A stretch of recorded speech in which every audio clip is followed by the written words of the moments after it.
O governo Lula adora reclamar que os governadores não aparecem nos seus eventos. Mas se não aparece é porque tem um motivo. Ou porque os eventos do PT são pura ideologia, ou porque quando chegam lá para pedir alguma coisa não muda nada. Mas assim, né? Querendo ou não, os governadores já estão de saco cheio com as medidas dos ministros do PT e até mesmo com o próprio Lula. E entre eles foi o Leite, que falou sobre o governo federal. Aliás, sobre a ajuda pro Rio Grande do Sul, tá? O Eduardo Leite é o governador do Rio Grande do Sul, só que veio um probleminha com isso. Como ele é o governador do Rio Grande do Sul, ele pegou um esquema muito grande e problemático com as enchentes lá no Rio Grande do Sul, tá? Vocês sabem, vocês viram, caiu nas matérias, ficou aquele caos tudo, a gente viu a tragédia grande que tava no Rio Grande do Sul.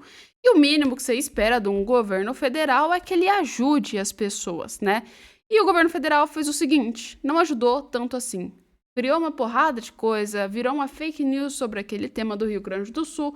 E agora a gente viu que próprio Eduardo Leite disse que foi uma propaganda bela que o PT fez. Ou seja, prometeu que ia dar uma quantidade de dinheiro, muita grana.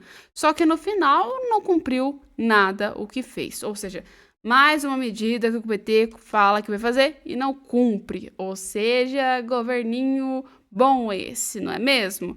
Mas o Eduardo Leite, ele criticou com todas as forças possíveis que ele conseguiria ter o governo do próprio PT, tá? Aconteceu o seguinte, eu publiquei para vocês já os vídeos da fala deles, mas vou trazer a opinião da Gazeta do Povo. Assim, Gazeta do Povo colocou o seguinte, o governador do Rio Grande do Sul, Eduardo Leite, teve críticas à ajuda do governo federal do estado. Sofre desde maio com os efeitos das tragédias das enchentes. Em entrevista à CNN Brasil, vinculada nesse sábado, Leite disse que há diálogo e sensibilidade por parte da equipe do presidente Lula. No entanto, segundo o político gaúcho, os resultados entregues são menores daqueles que a propaganda oficial apresenta, e isso é o que gera um incômodo profundo. A solenidade, o anúncio e o fardo. A propaganda é extensiva, mas que chega a ponta ainda é muito limitado. Disse aí Leite. O governador falou da necessidade de apresentação de um programa de manutenção de emprego e renda mais robusto e que pudesse ajudar os empresários que sofreram com o efeito da tragédia. Então eu vou trazer o vídeo que ele fala para vocês e vocês vão ter noção do quanto o governo Lula parece que não foi tão bom assim para o Rio Grande do Sul, não é mesmo? O próprio Lula disse, o Nordeste precisa mais de apoio do que o próprio resto do país. Isso está certo ou não? Eu acho que os dois lados precisam de apoios, principalmente depois do que aconteceu no Rio Grande do Sul com as enchentes. Mas para o Lula a situação é um pouco diferente. Eu vejo diálogo, eu vejo sensibilidade por parte da equipe do presidente Lula, nós temos conversado, enfim. O diálogo existe, a sensibilidade existe, ações são empreendidas, mas são... os resultados efetivamente entregues são muito menores do que aquele que a propaganda oficial apresenta. E é isso que gera um incômodo profundo. A solenidade, o anúncio é farto, a propaganda é extensiva para manifestar o que estão se mobilizando, mas o que chega na ponta ainda é muito limitado. Vou dar alguns exemplos. Um programa de manutenção de emprego e renda, que nós demandamos tanto. Muitas empresas foram afetadas, porque foram ou diretamente devastadas pelas enchentes, ou porque a falta da estrada, a falta da ponte, a falta do aeroporto compromete a logística para que essa empresa opere, ou, não tá, ou ficou muito tempo sem receber a produção, gerando um problema grave para essas empresas, inclusive no turismo. A região da Serra Gaúcha foi muito afetada por conta dessa dificuldade de acesso, e o programa de manutenção de emprego e renda para nós estava muito claro, era reeditar o que foi feito na pandemia, né? Houve lá um programa chamado Benefício Emergencial de Manutenção de Emprego e Renda, que o governo pagava parte dos salários daquelas empresas para evitar que houvesse demissões. O governo federal demorou a apresentar uma solução, não se recusou a fazer uma reedição do que aconteceu na pandemia. O senhor pediu isso? Pedimos, insistimos, brigamos muito por isso, demoraram a apresentar uma solução, não quiseram reeditar aquela, a solução que apresentaram demorou a ser feita, a regulamentação com complexa, difícil, anunciaram de forma muito efusiva, a presença do presidente Lula lá anunciou R$1 bilhão para esse programa, conseguiu liberar 100 milhões, porque as regras são tão engessadas, tão difíceis, empresas que estão em áreas que foram afetadas não conseguiram acessar, uma burocracia que limita o acesso a esse recurso e que significou, em maio e junho, o Estado ter uma onda de demissões muito grande, muito maior, no contrário do que se viu nos meses anteriores de geração de emprego e que o Brasil assistiu. Em maio e junho, o Rio Grande do Sul teve saldo negativo no CAGED por conta dessa calamidade. Então, são essas as nossas reclamações, né? A propaganda é muito forte, mas a entrega está sendo ainda pouco efetiva lá na ponta. E o que foi... Vocês viram, o Rio Grande do Sul, o Lula prometeu, no final não cumpriu o que tinha prometido. Você liberou uma parcela e ainda não conseguiu colocar todas as outras pautas em foco. Ou seja, não foi o que todo mundo estava esperando, mas vamos dizer que o governo Lula por completo não conseguiu ser o que todo mundo estava esperando, né? A gente esperava um pouco mais do governo Lula, embora já soubéssemos o que ia acontecer, mas mesmo assim decepcionou bastante. E agora a gente tem uma notícia colocada sobre o seguinte, gente. O que rola? Vou ler aqui para vocês entenderem. Durante o anúncio de que o Brasil gerou mais de 1,3 milhões de empregos com carteira assinada no primeiro semestre desse ano, o ministro do Trabalho e Emprego, Luiz Marinho, destacou que o país está criando condições para aumentar o salário. Ou seja, estão investindo para que o salário suba aí dessas pessoas que são empregadas. E vou botar o vídeo para vocês entenderem o que ele disse. Esse salário que está muito baixo no Brasil. Né? Porque o ministro quer crescer os salários, então isso vai gerar um problema. Não, isso vai gerar solução. Porque quanto maior a renda dos trabalhadores, da massa salarial disponível no país, significa melhorar o nível de consumo das famílias para bens duráveis e, portanto, para a indústria produzir mais e a indústria crescer mais, ser mais forte, ter mais faturamento. Quanto mais faturamento das empresas, pressupõe distribuir essa distribuição. Não há ausência de riqueza, ausência de distribuição dessa riqueza corretamente. Nós estamos com os salários muito achatados no Brasil. Veja o nível do que nós estamos falando aqui de salários iniciais, é muito baixo. Então pressupõe que um mercado mais aquecido pressupõe melhores remunerações também. Se você tem um mercado aquecido, pressupõe possibilidades de elevação salarial, né? Porque se tem mais vagas ofertadas com menos mão de obra, a possibilidade de crescer salário, que está muito baixo no Brasil. Né? Porque o ministro quer crescer os salários. Vamos ter que concordar que por partes ele não está errado. Realmente, o salário no Brasil é muito baixo, o salário mínimo. Quase não dá para você fazer nada, ainda mais com os preços altos, só piora a situação do brasileiro para comprar alguma coisa ou para o mercado funcionar. Aumentando o salário realmente ia ajudar que o mercado andasse muito mais. E isso é um fato tranquilo que todo mundo sabe. Só que acontece, já é ótimo ajustar o salário.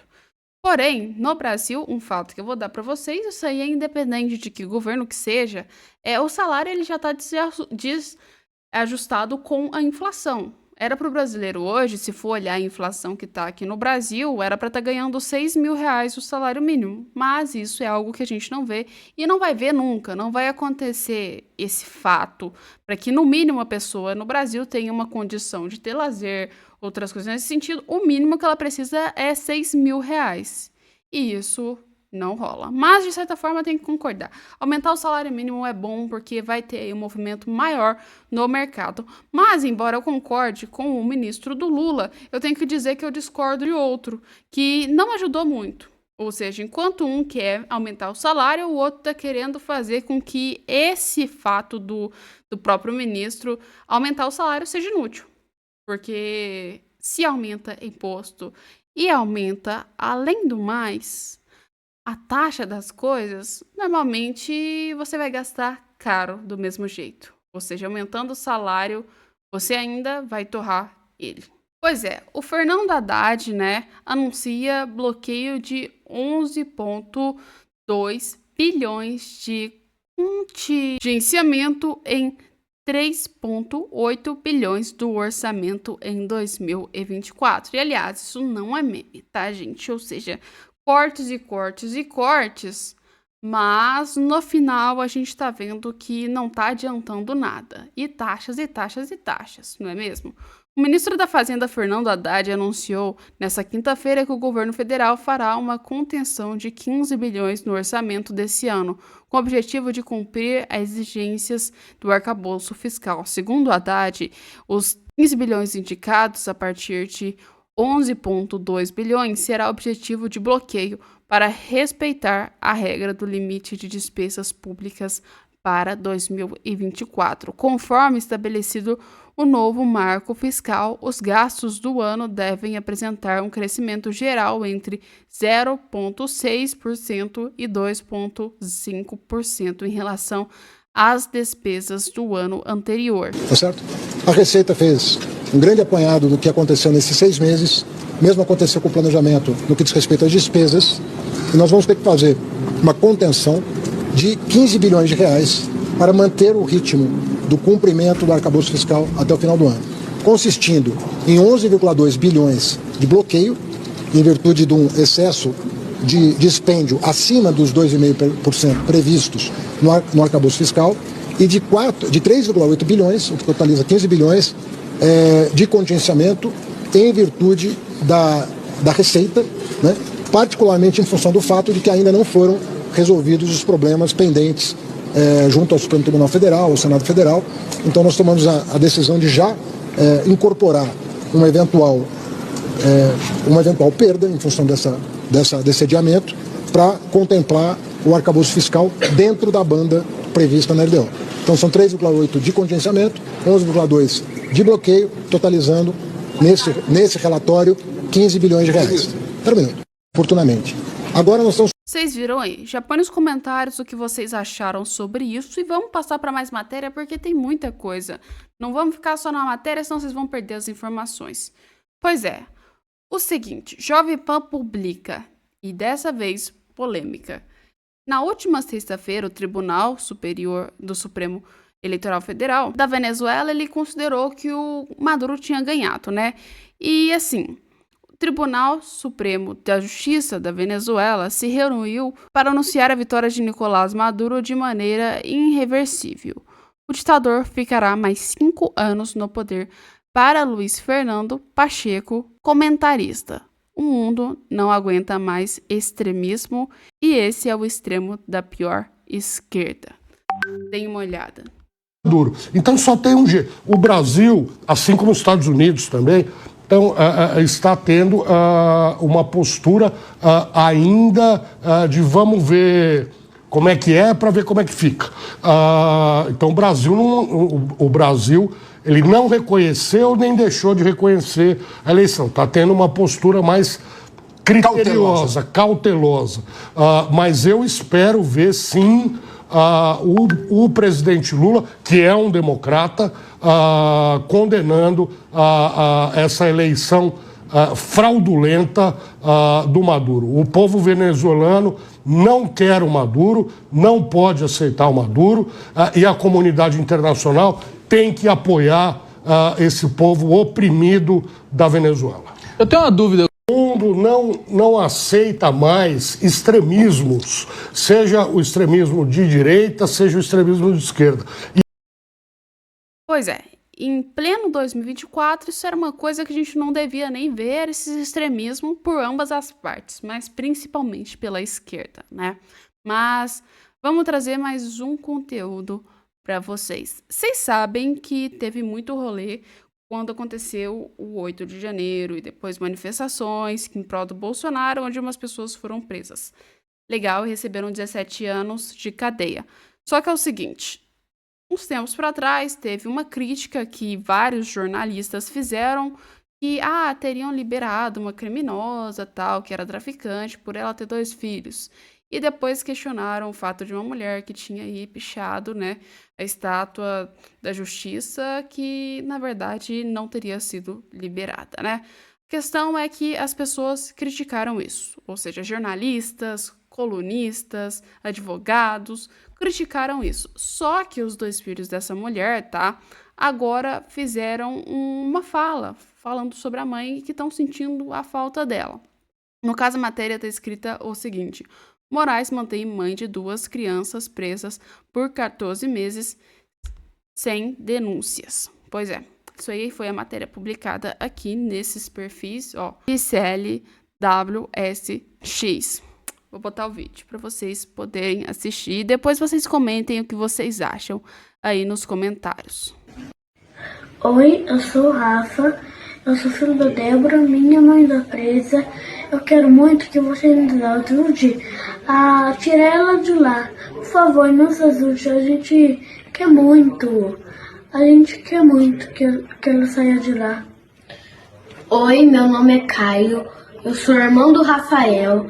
Eu quero que você nos ajude a tirar minha mãe de lá. Ela está presa lá em Rio Claro. Por favor, ajude a gente. Oi, eu sou... Vocês viram, né? Vou deixar o comentário com vocês, não vou nem entrar nessa pauta para falar, vou deixar com vocês e a gente precisa terminar o nosso vídeo. Só que antes eu não posso terminar sem uma informação como essa. O Caio Coppola falou sobre esse banho de sangue da Venezuela e falou que o Lula é um pouco cúmplice disso.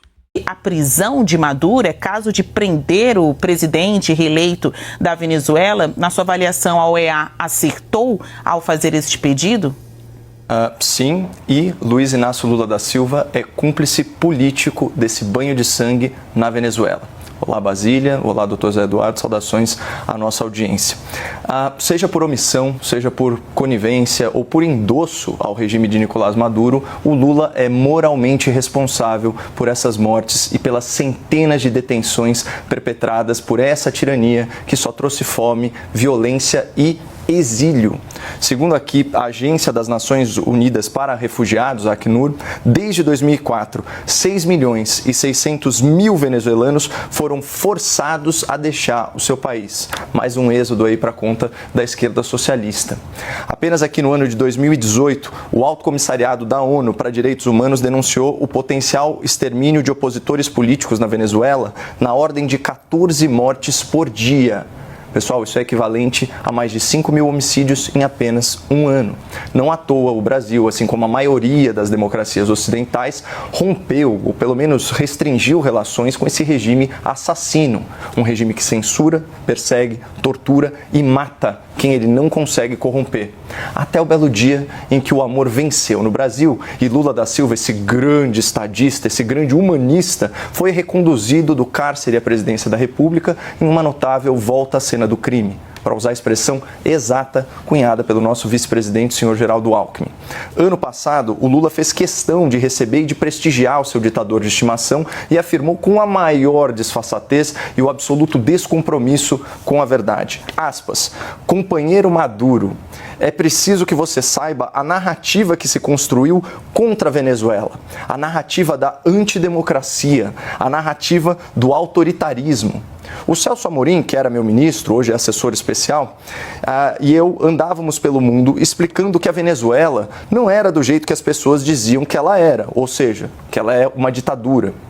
E vejam só que lição valiosa que o presidente do amor entregou de bandeja para o seu companheiro genocida. Aspas, se eu quiser vencer uma batalha, eu preciso construir uma narrativa para destruir o meu inimigo.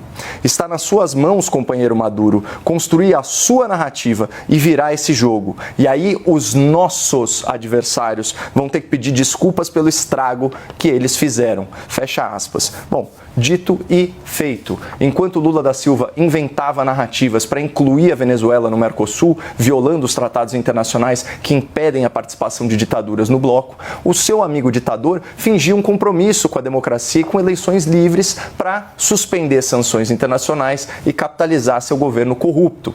Enquanto o governo Lula tentava viabilizar com dinheiro público brasileiro o financiamento de novas obras numa Venezuela que está quebrada e inadimplente, o Maduro ia cerceando pressionando a oposição, impedindo seus principais nomes de participarem da eleição, como bem colocou o doutor José Eduardo. Aí chega o período eleitoral e o companheiro do Lula faz uma última advertência explícita aos seus adversários políticos, aspas, se não querem que a Venezuela caia em um banho de sangue, em uma guerra civil fratricida, vamos garantir a maior vitória da história.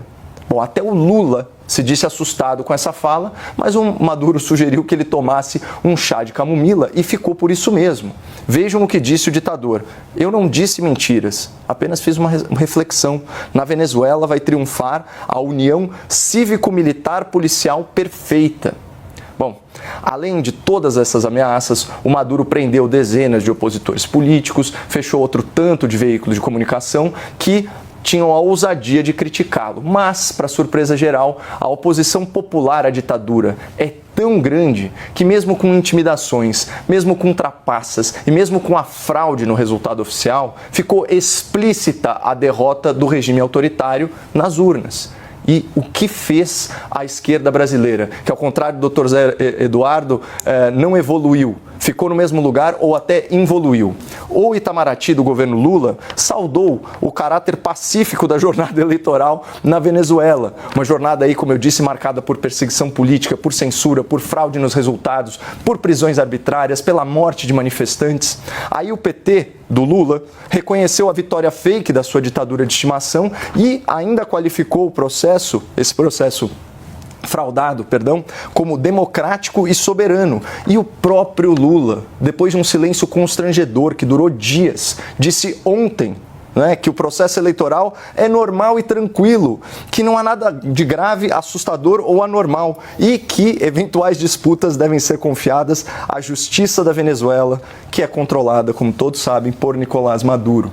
Então, na contramão dessa insanidade lulopetista, o secretário-geral da OEA destacou o óbvio, aspas, Maduro anunciou um banho de sangue e está cumprindo. Chegou a hora da justiça e vamos solicitar a imposição de acusações com um mandado de prisão. E assim, de verdade, é um alento ver que há autoridades fazendo a coisa certa, mas é uma pena que o Brasil do Lula seja um grande protagonista no apoio a ditaduras, mas um mero figurante na luta desses países pela democracia. Pois é. Uma das coisas mais sem noções que a gente viu que o Lula conseguiu falar foi dizer que se a oposição quisesse, ela iria lá questionar, né? Sendo que o sistema da Venezuela é um sistema controlado pelo Nicolás Maduro em todos os setores. Então, que sem noção essa fala, não é mesmo? Mas vou deixar com vocês. Põe o que vocês acharam no comentário sobre a fala do Caio Coppola, que na minha visão tá bem assim, correta e faz muito sentido. Mas põe você nos comentários e a gente volta com vocês daqui a pouco com mais vídeos.